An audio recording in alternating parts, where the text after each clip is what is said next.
Two men journey to the bars and restaurants of Scandinavia to find amazing beers, always with the same question.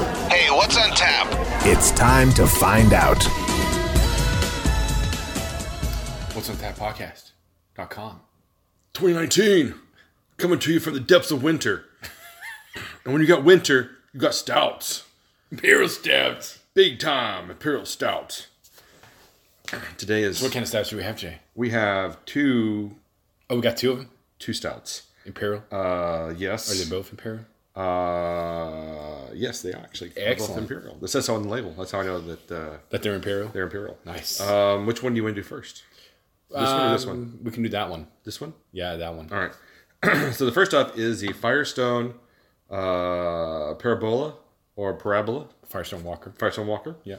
2017 vintage barrel-aged imperial stout. Mm-hmm. Coming in at a very low ABV of, any idea? 13. 14.5. Oh, excellent. So this is practically...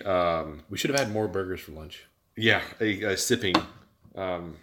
should have had a sipping burger. A sipping burger to go with this. Oh, it smells so good and boozy, though. Oh, it does, yeah. That smells very, very boozy. It's also got like a little bit of the... kind of smells like the...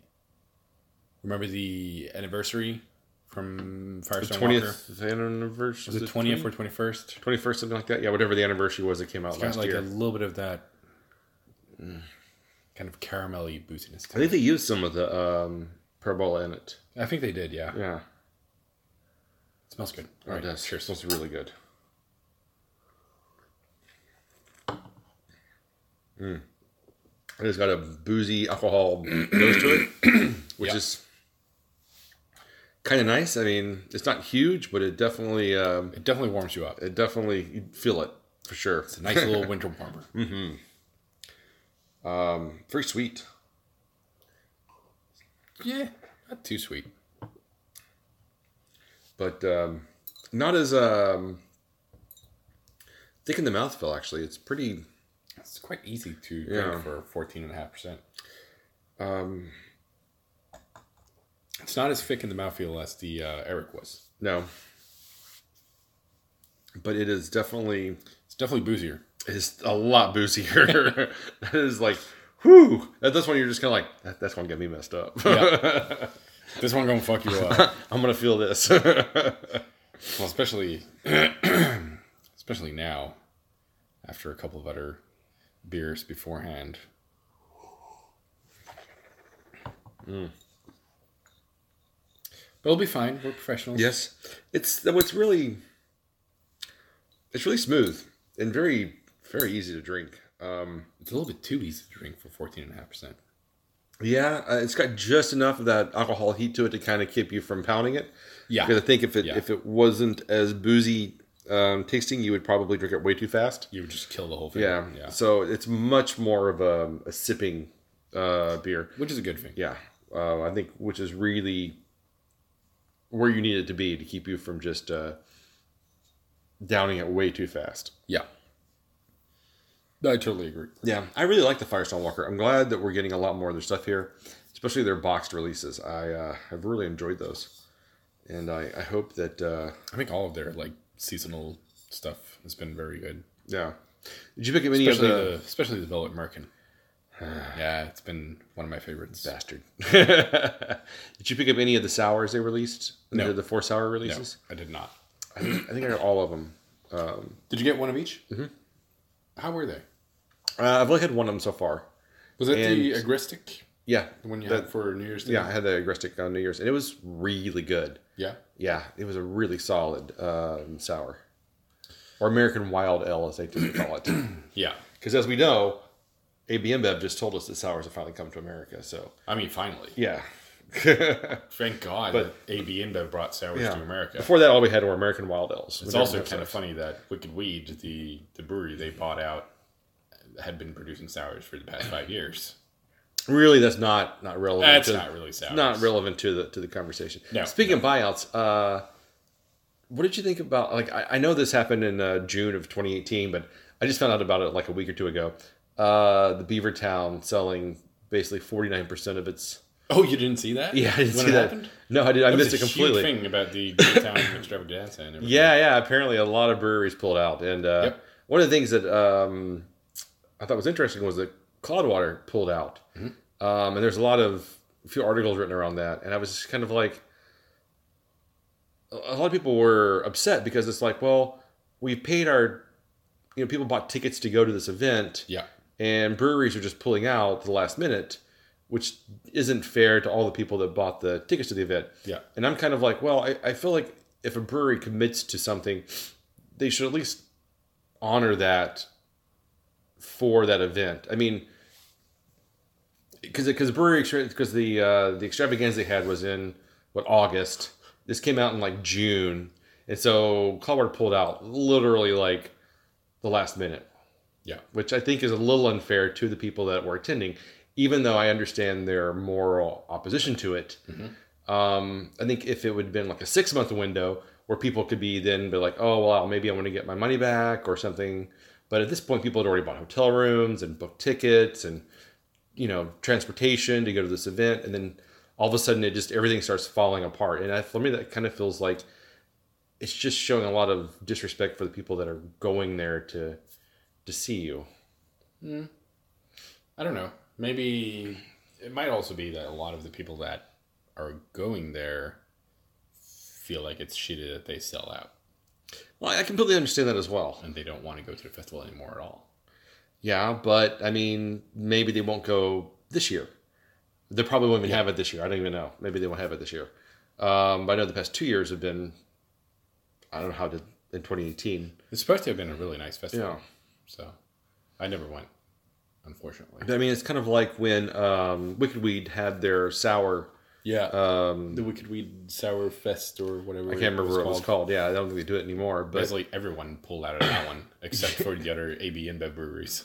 But there were a few other breweries that didn't pull out. But at that point, there was a bigger window of time before that event happened. So I felt like that was a little more justified because then people could get money back or they could, well, I think that cancel plans. It wasn't just so last minute.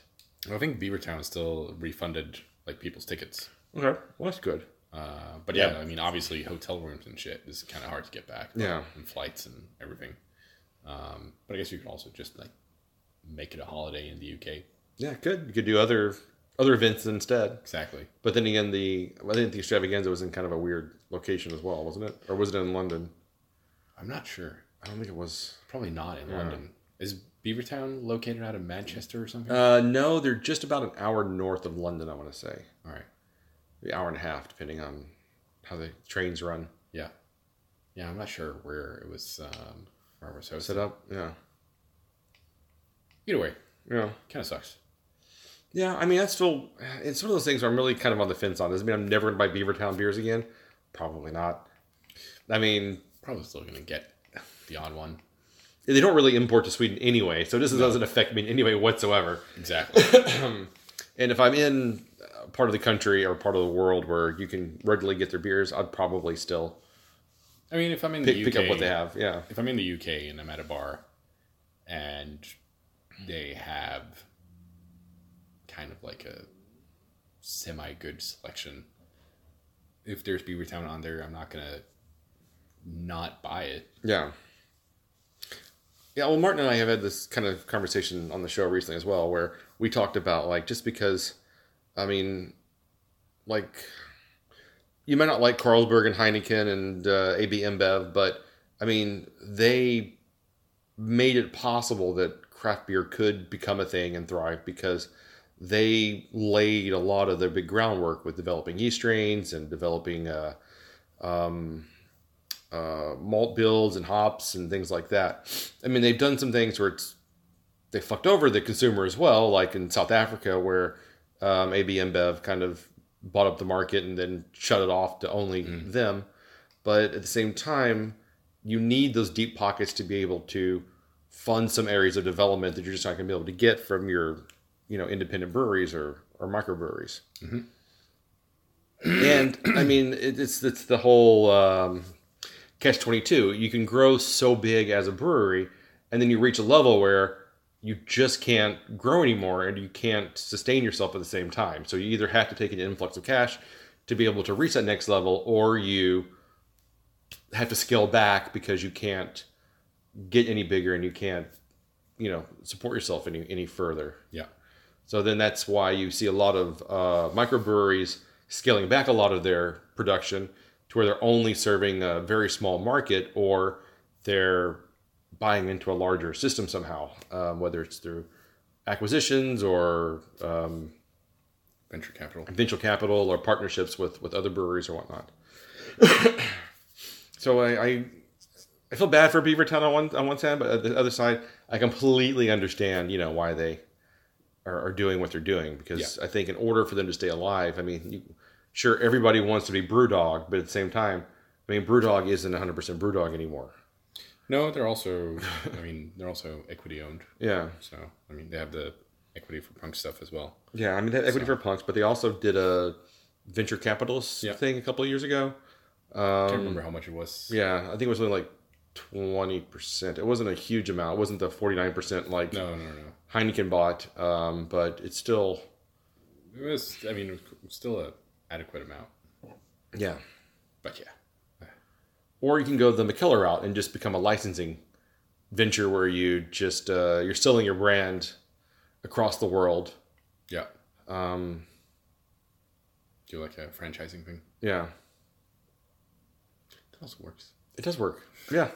So I mean, there's a lot of ways. There's a lot of ways to to spin this, and you can either see it as a positive thing or negative thing, depending on the side you want to take. And I still think I understand both arguments. Yeah, but I also understand that it is a lot of people's jobs. It is a lot of people's livelihood. Yeah. On the line, and what's better, that Beavertown sells out 50 to 49%, or they have to start scaling back and firing people because they can't maintain their level of production. Yeah, it's kind of like one of those. How do you say it in English? When it's like you have to pick between two bad choices. Sophie's Choice. What? Sophie's Choice? Sophie's Choice? You ever heard that before? No. So in the movie Sophie's Choice, Meryl Streep has to choose between which of her two children have to die. Oh. All right. But I think there's another name for it too. Yeah. But I'm also lacking that it's a catch-22, I think. Catch-22. Yeah. Also works. Damned if you do, damned if you don't. I don't know. There's another. Yeah. I'm sure there's a technical, yeah, scientific jargon for that I'm not. The Swedish one is you can choose between pest or cholera. Same thing. Yeah. Pestilence or cholera. Yeah. Lesser of two evils, I think, is your. Lesser of two evils. Yeah. That's probably the one I'm looking for. Yeah. Yeah. No, I can see that argument as well. I still think, like we said, I mean, even if it's going to be a huge thing at the time when it happens, and then it's kind of going to die out a little bit, and then even if there was a massive outrage, I'm pretty sure the normal consumer is really not going to notice any difference at all. I would say no one's really going to care. I mean, you still see the same thing with Goose Island is still producing their Bourbon County brown stouts and their one-off stuff, their sours, things like that. I mean, their bigger stuff like their IPAs and... that was also funny. Like what? AB InBev, when they put out the whole finally sours has come to America, I was like, oh, well, what about Goose Island? He's been doing sours for quite some time. Exactly. I think the funniest comment I saw was someone posted a picture of the, basically at this point, infamous infected Bourbon County release. And I think they commented something along the lines of, oh, I think you forgot about your sour stout program a couple of years back. That one cracked me up quite a bit. That's pretty good. I hadn't seen that one. Yeah. That was really funny. But yeah. Sellouts suck. I don't know what the Yeah, I mean, we just reviewed Wicked Weed on the show, so obviously we don't care. It doesn't affect anything. At the end of the day, I think if you're getting a good beer and it's still maintaining a level of quality, I'm not really... I think that was also one of like the interesting interviews we had in that MBCC was with Wicked Weed as well. It was quite nice to hear what they thought about it. And I I mean, obviously, it was quite a sensitive subject at that point because it was really just happened. It just happened, yeah, right before NBCC. And yeah, they were just a nice couple too. Yeah, they were super nice. Yeah, they were super nice and fun to talk to. And I think Andrew, who we talked to, I think he started his own bar. Did he? In the U.S., yeah. Okay. I don't know if he started a bar or if he's currently working at a bar. Yeah. But I don't think he's at Wicked Weed anymore. That would not surprise me. Yeah. Look at you following up on past guests. Yeah. Or do you want to get into Seventh Son as well since we're... No? Okay. Leave that one? Okay. So what would you give the Firewalker Stone? Firestone Walker? Firestone Walker, sorry. Firestone Walker. The Firewalker Stone? Firewalker. I think there's a movie called Firewalker with Luke Gossett Jr. and... Probably. Firestone Walker. Yeah, Firestone Walker. 2017. Parabola, 2017. Parabola. Parabola. Parabola. Parabola, blah, blah. Parabola, blah, blah, blah. Well, I'm going to give it a 4.25. I am too. Oh my God. We are so simpatico these days. Woo! That was the worst high five ever. I know. We'll do better the next one. Yeah. Okay. Speaking of which, next up is one of our favorite breweries. Speaking of breweries, we don't want to sell out. Apparently, the number 2 brewery in Sweden at this point. Yeah. They dropped to number 3, but they have since regained ground to number 2. Is Nerdbrewing's open source beer 2018 implements Imperial Chocolate Truffle Stout, Cinnamon and Licorice Edition. Cinnamon and Licorice Edition. Edition. And you got this from Klaus Banken. Yes. SE, which is a local beer shop. And they've been importing a lot of really good things recently. I picked up getting a nice order from them the other day. This comes in at 10.9%. Yes. So this is practically a milk stout at this point. It's practically a low ABV beer at this point. Yeah. Very cinnamony on the nose. Yeah, it is. There's a lot of cinnamon in there. There's also a lot of... Like, you do get, like, the chocolate truffle kind of feeling from it. All right, cheers. Cheers.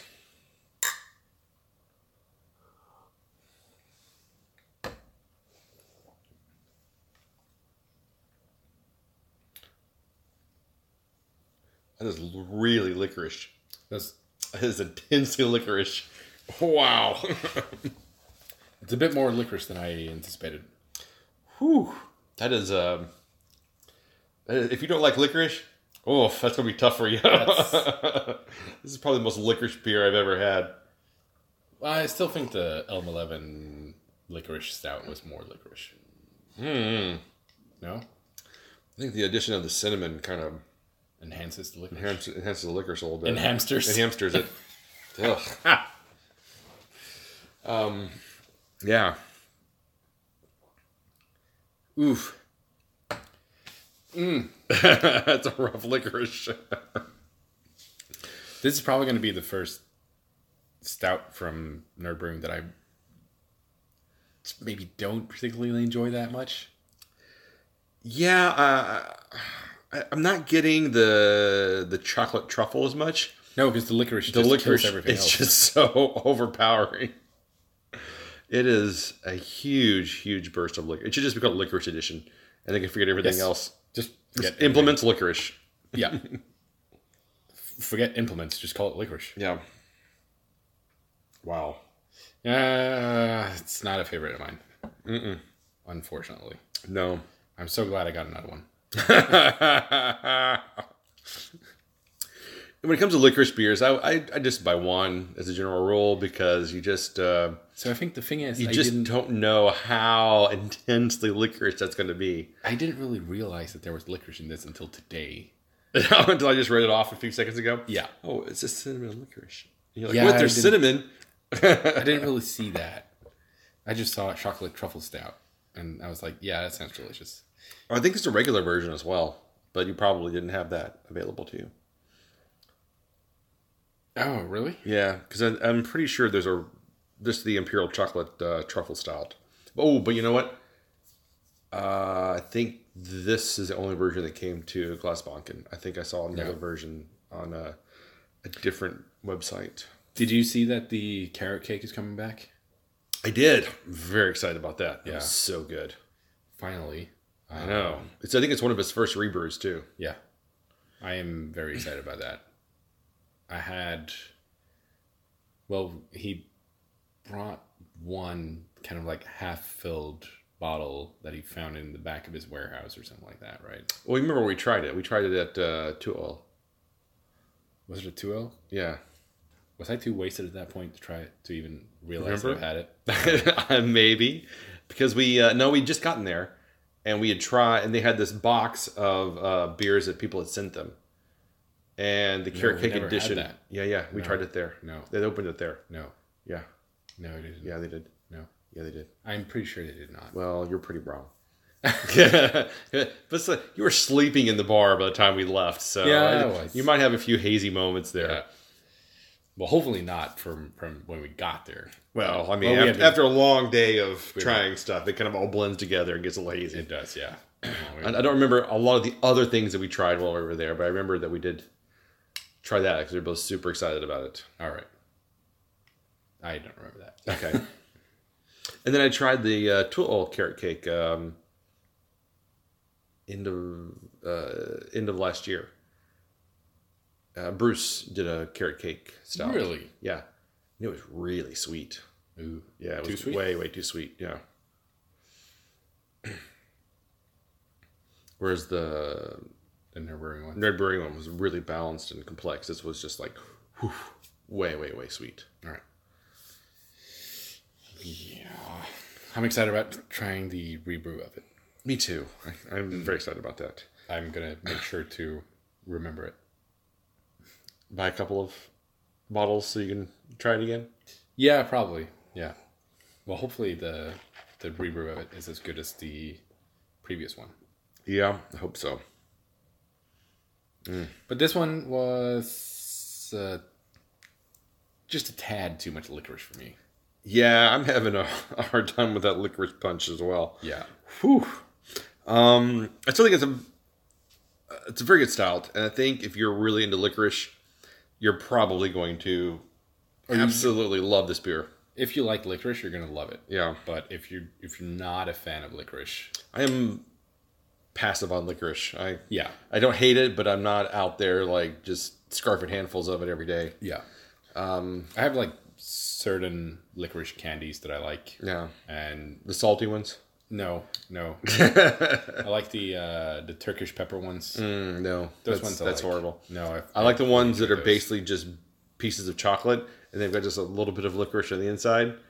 You know what I'm talking about? Yeah. Like the balls they put out, like the balls, the licorice balls, and it's like a piece of licorice, and then it's covered in chocolate, and then there's usually a coating of some sort. And those are quite nice. Sure. But then again, it's mostly a chocolate sensation. The licorice is it's very secondary. Yeah. In this one, licorice is very much primary. It is the dominant flavoring component here. Yeah. That's kind of a problem for me. All right, so what would you give this? I'm going to have to try it again. You see, what bothers me the most is that when I smell it, I kind of get like mole stout tendencies from it, which is also like mole stout is like the thing that I just hate. It's your favorite thing of all time. Fucking despise it. I'm still very disappointed in myself that I forgot to bring that barrel-aged mole stout for you to drink, for it to try. And then it's just so much licorice when you get it in your mouth. That strong cinnamon chocolate up front, and then just licorice explosion. Yep. It's a licorice bukkake. Yep. That's pretty much what it is. Yeah, I'm sorry to say, but I'm going to give it like a 2.25. 2.25?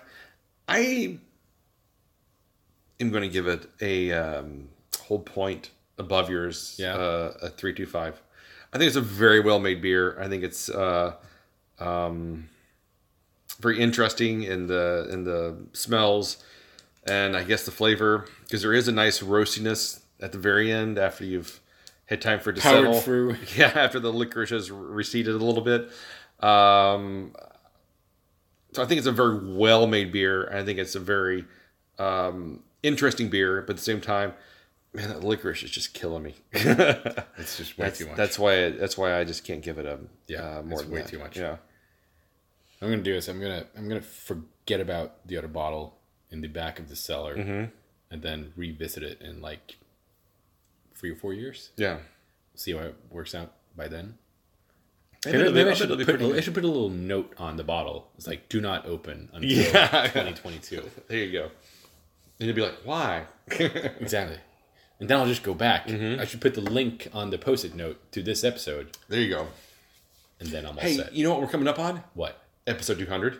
Really? Yeah. Already? Yep. Jesus. I know. Should be like mid-March. Mid-March. Yeah. All right.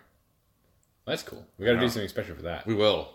We'll do something very special. Of course we will. We'll dig deep in our pockets and cellars and make something good. I know. We'll find the very best starter ramen that we can find. Yes. To make a special episode 200. But yeah, we should figure out a special kind of theme for episode 200. We'll do it. I'm sure we will. Okay. So where can you find us online? You can find us on whatsintappodcast.com. Yes. You can find us on Spotify, iTunes, YouTube, and Instagram, and Facebook. That's about it. Yes. Yes. Anywhere you... Yes, darling. Yes. Anywhere you can find a fine podcast. Marvelous podcast anywhere in the world. Online. We will be there. There's digital. As a part people. of it. Yes. Well, all right. Until next time. Keep drinking, you dum-dums.